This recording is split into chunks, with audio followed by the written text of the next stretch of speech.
नमस्कार प्यारे बच्चों, मेरे चैनल स्टडी लाइफ में मैं आप सभी का वेलकम करती हूँ। आज मैं आप लोगों के लिए बाल विकास के 10 महत्वपूर्ण प्रश्न लेकर आई हूँ। तो आइए देखते हैं कितनी है आपकी तैयारी। इन 10 प्रश्नों का अगर आप उत्तर दे सकते हैं तो आप जो है पढ़ रहे हैं, आपकी तैयारी अच्छी है। तो चलिए देखते हैं कितनी है आपकी तैयारी।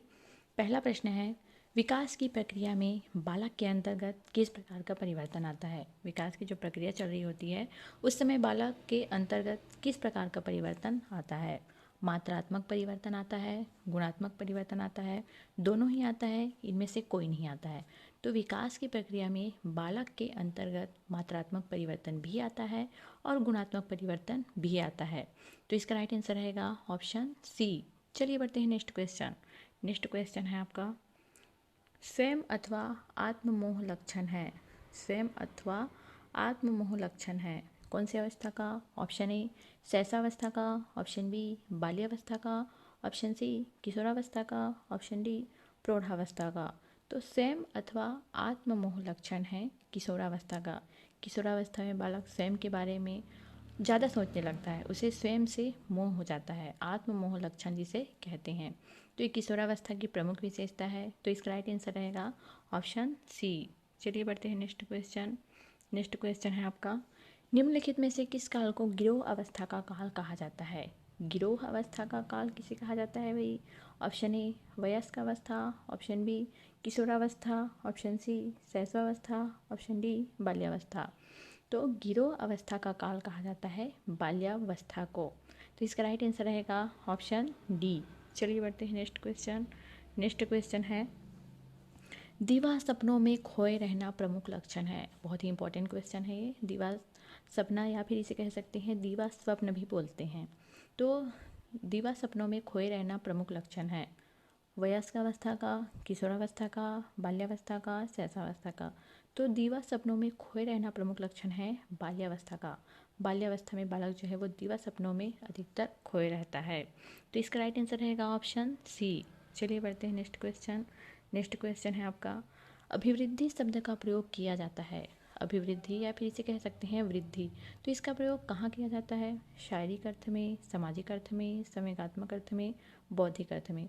तो अभिवृद्धि शब्द का प्रयोग किया जाता है शारीरिक अर्थ में। जैसे बालक बढ़ रहा है तो उसमें शारीरिक विकास होता है, उसकी हाइट जो है वो बढ़ती है, उसके जो अंग हैं उसका विकास होता है।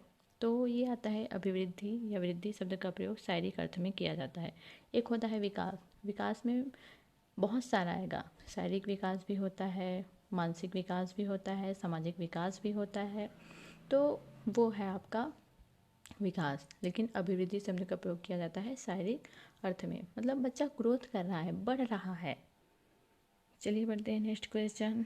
नेक्स्ट क्वेश्चन है, निम्नलिखित में से कौन सा शब्द अधिक व्यापक है। अधिक व्यापक है या अधिक बड़ा है, कौन सा शब्द है भाई। वृद्धि, विकास, परिपक्वता, आयु की बढ़ोतरी। तो अधिक व्यापक है परिपक्वता। तो इसका राइट आंसर रहेगा ऑप्शन सी। चलिए बढ़ते हैं नेक्स्ट क्वेश्चन। नेक्स्ट क्वेश्चन है, व्यक्तिगत विभिन्नता ही निहित होती है। व्यक्तिगत विभिन्नता ही निहित होती है वृद्धि, विकास, परिपक्वता, उक्त तीनों ही में।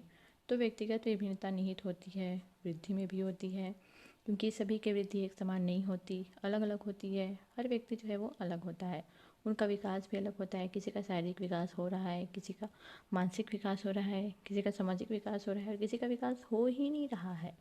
तो व्यक्तिगत विभिन्नता निहित होती है वृद्धि में भी, विकास में भी, परिपक्वता में भी। तो इसका राइट आंसर रहेगा उक्त तीनों ही में। नेक्स्ट क्वेश्चन है, जीवन का अनोखा काल माना जाता है। किसे जीवन का अनोखा काल माना जाता है। शैशवावस्था, बाल्यावस्था, किशोरावस्था, प्रौढ़ावस्था।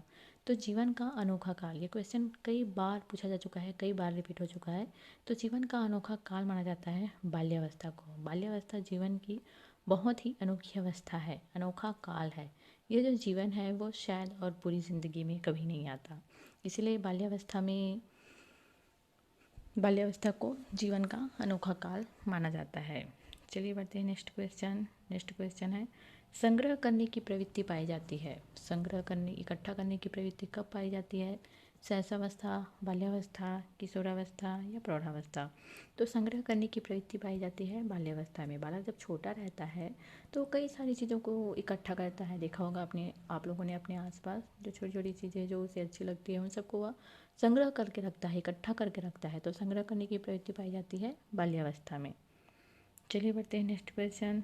नेक्स्ट क्वेश्चन है, बालक के शारीरिक विकास को सर्वाधिक प्रभावित करता है।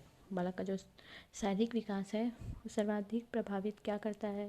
पौष्टिक भोजन, खेलकूद, सुरक्षा की भावना, आनुवंशिकता। तो बालक के शारीरिक विकास को पौष्टिक भोजन तो प्रभावित करता ही है, खेलकूद भी प्रभावित करता है, सुरक्षा की भावना भी प्रभावित करता है, लेकिन यहाँ पे पूछा है सर्वाधिक प्रभावित करता है, तो सर्वाधिक प्रभावित करता है आनुवंशिकता। तो चलिए आज की क्लास यही समाप्त करते हैं। आशा करती हूँ आप सभी को मेरा वीडियो अच्छा लगा होगा। स्टडी रिलेटेड क्लास से जुड़े रहने के लिए मेरे चैनल को सब्सक्राइब करें, वीडियो को लाइक और शेयर करना ना भूलें। धन्यवाद।